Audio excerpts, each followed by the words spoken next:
सभी अधिकारीगण, पूजा सत्कार के योग्य मातृशक्ति, उपस्थित भद्र पुरुषों, प्यारे भाइयों और बहनों, आज पितृ दिवस के रूप में मैंने अभी पढ़ा कि आज पितृ दिवस है।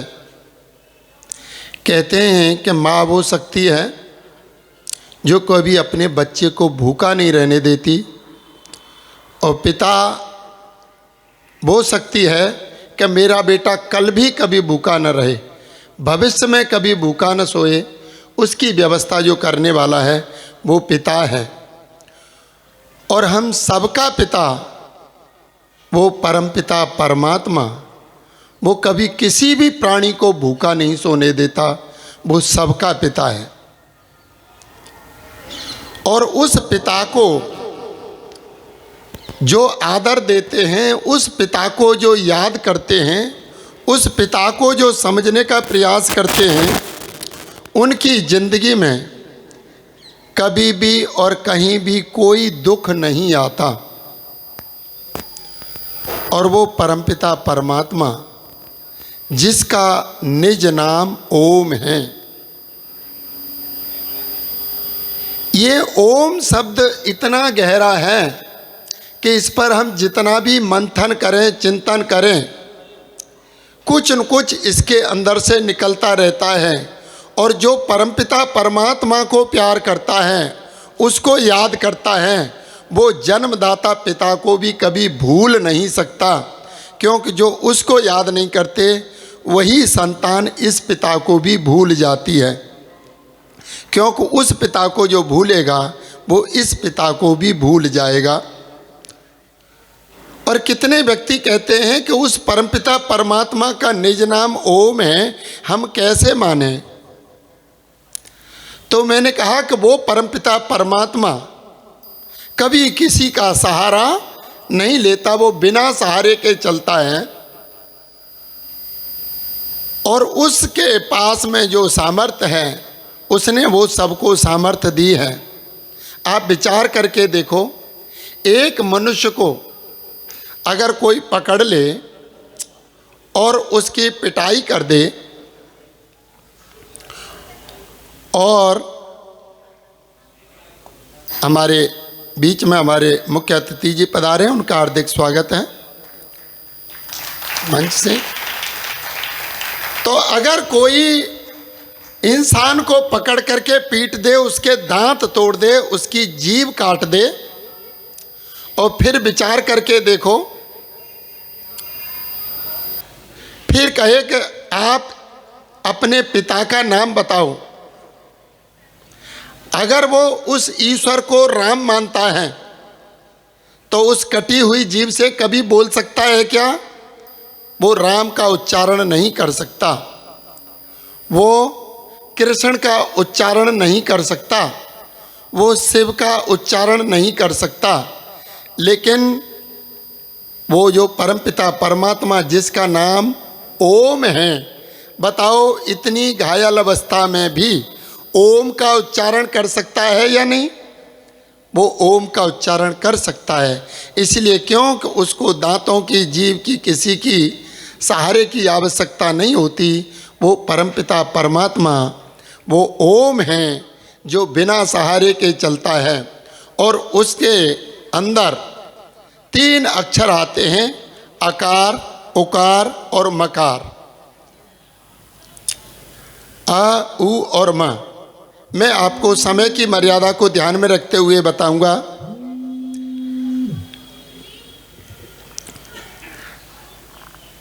आ नाभि, उ हृदय, म मस्तक।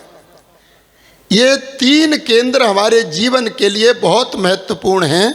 जैसे पानी का सूत्र H2O, ऐसे ही परमात्मा ने हमारे इस जीवन को जागृत करने के लिए उस परमपिता परमात्मा का जो नाम है वो ओम है। ये कहो कि इस जीवन को जागृत करने का सूत्र है ओम। अब इन 3 केंद्रों को हम समझने का प्रयास करेंगे। हम ऊपर से चले आ, ऊ और माँ, क्योंकि आ ईश्वर, ऊ प्रकृति, ऊ जीव और माँ प्रकृति। तो हम जो मस्तक हैं, ये मस्तक माँ हलंत है। जब माँ बोलते हैं तो हलंत होने के कारण बंद हो जाता है मुंह, तो मस्तक में एक ध्वनि जागृत होती है, और मस्तक जब जागृत होता है तो विज्ञान का उदय होता है। ये सारा जो बुद्धि का विकास जो होता है, विज्ञान का उदय होता है। और जब हृदय जागृत होता है तो भक्ति का, काव्य का और प्रेम का उदय होता है। और नाभि जब जागृत होती है तो संन्यास का उदय होता है, सम्यक रूप से न्यास। नाभि क्योंकि धुरी है, नाभि हमारा केंद्र है। तो आज हमने सारा जो जोर दे दिया वो केवल मस्तक पर दे दिया, बुद्धि पर दे दिया। हर व्यक्ति अपनी बुद्धि पर ही पूरा जोर लगाए हुए हैं कि कैसे हम इस बुद्धि को विकसित करें, और बुद्धि का विकास हो रहा है। इसीलिए टीवी, रेडियो, कंप्यूटर, मोबाइल, हवाई जहाज, मिसाइल, बहुत कुछ इस बुद्धि के विकास से वो बना भी रहा है। और इसके विकास से, लेकिन जीवन में जो संगीत आना चाहिए, जो एक आनंद आना चाहिए, वो नहीं आ पा रहा है, क्योंकि दो केंद्र हमारे शिथिल हैं। जैसे वीणा में 3 तार होते हैं और 2 तार बिल्कुल ढीले हों और 1 तार टाइट हो, तो उससे कोई संगीत नहीं निकल सकता। ऐसे ही हमारा बुद्धि का तार तो पूरा टाइट है, पूरा खिंच रहा है, और जहाँ तक इतना खिंच गया है कि आज व्यक्ति को थोड़ा सा भी कुछ कड़वा बोल दो तो सीधा ही वो डिप्रेशन में चला जाता है। और मैंने देखा कितने भाई तो आत्महत्या भी कर लेते हैं। ये तार इतना खिंच गया है कि बर्दाश्त की लिमिट अंतिम पर चल रही है।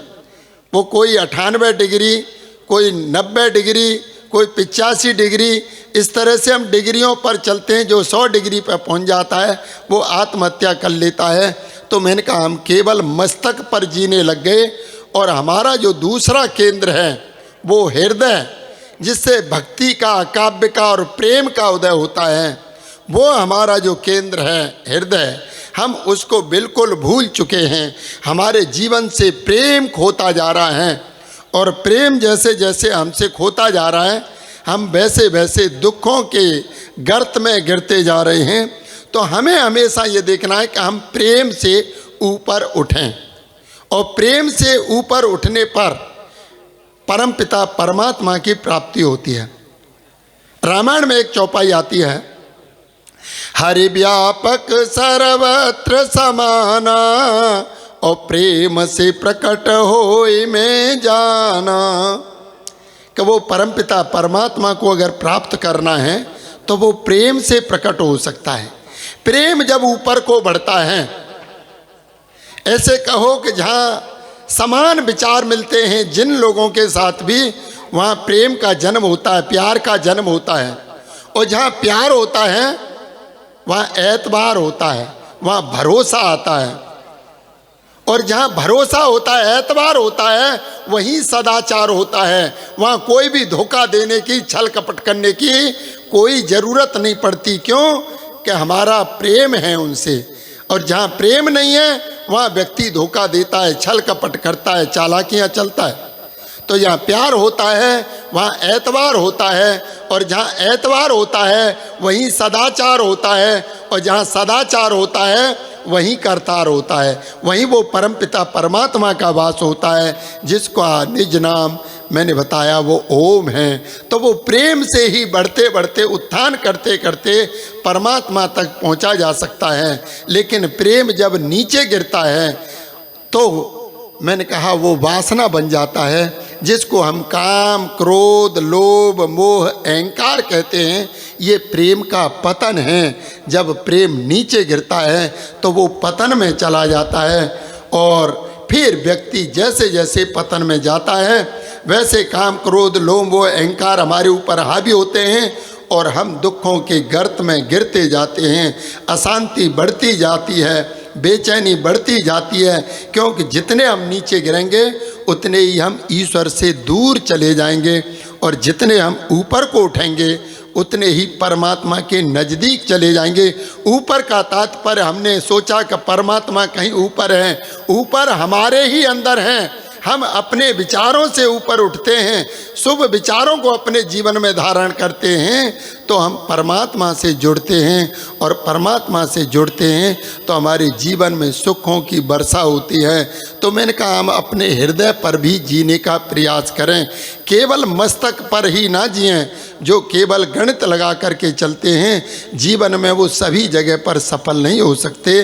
तो अलग अलग केंद्र हैं, बुद्धि का केंद्र अलग है, और मैंने कहा प्रेम का जो केंद्र है वो हृदय है, वो केंद्र अलग है। और मैंने कहा तीसरा जो केंद्र है वो है नाभि। नाभि हमारे जीवन की धुरी है। हम माँ के गर्भ में जब आए थे तो माँ की नाभि से हमारी नाभि जुड़ी हुई थी, तब हमारा ये निर्माण हुआ था। तो नाभि हमारी धुरी है, इसलिए नाभि का विकास संन्यास होता है, सम्यक रूप से न्यास। सम्यक कहते हैं बराबर को, और न्यास कहते हैं त्याग को। हमारे जीवन में सम्यक रूप से त्याग आ जाता है। या तो हम धन की तरफ दौड़ पड़ते हैं या धन से भागने लग जाते हैं, और धन की तरफ दौड़ना भी एक दौड़ है और धन से दूर भागना भी एक दौड़ है, क्योंकि दोनों में दौड़ जारी है। दोनों की दृष्टि में धन श्रेष्ठ है, इसीलिए दोनों की दृष्टि में जब धन श्रेष्ठ होता है तो हमेशा ही आप ये समझ लो कि वो धन के लिए ही दौड़ रहा है, चाहे धन से दूर भाग रहा है, क्योंकि वो फिर भी धन से ही प्रतिष्ठा पाना चाहता है। एक व्यक्ति त्याग से प्रतिष्ठा पाता है और एक व्यक्ति धन को संग्रह करके प्रतिष्ठा पाता है, लेकिन दोनों ही स्थितियों में वो धन के लिए ही दौड़ रहा है, त्याग में भी और उसके संग्रह में भी।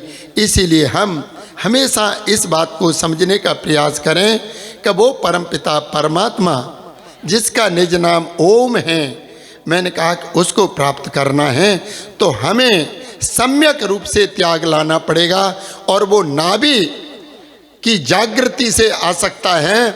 इसीलिए पहले ऋषि महर्षि जंगलों में जाते थे तो इसलिए नहीं जाते थे कि वो घर से दुखी थे, वो परेशान थे, लेकिन अपनी नाभि को जागृत करने के लिए जब जंगल में कोई शेर दहाड़ता था, कोई चीता दहाड़ता था, या कभी अकस्मात असुरक्षा में कभी बैठे हुए होते थे और तेजी से बिजली कड़कती थी, तो ऐसी स्थिति में वो एकदम से उनकी नाभि कंपित होती थी, और उस कंपन से जो जागरण होता था, जिसको आजकल हम कुंडलिनी जागरण कह देते हैं, तो ये जागरण से हमारे जीवन में एक त्याग की वृत्ति, यथार्थ ज्ञान की वृत्ति जो जगती थी, जिसकी साधना के माध्यम से हम ऋषियों के वचनों को, वेद के वचनों को समझ पाते थे। तो हम अपने जीवन को समझें, वो हम परम पिता परमात्मा जो सबका पिताओं का पिता है, उसका अगर हम सम्मान करेंगे, उसको हम याद करेंगे, उसका नाम सुमिरन करेंगे, तो हम सारे दुखों से छूट जाएंगे। और जो उस पिता को याद करेंगे वो इस पिता को भी सम्मान देंगे, उसकी बनाई हुई सृष्टि को भी सम्मान देंगे।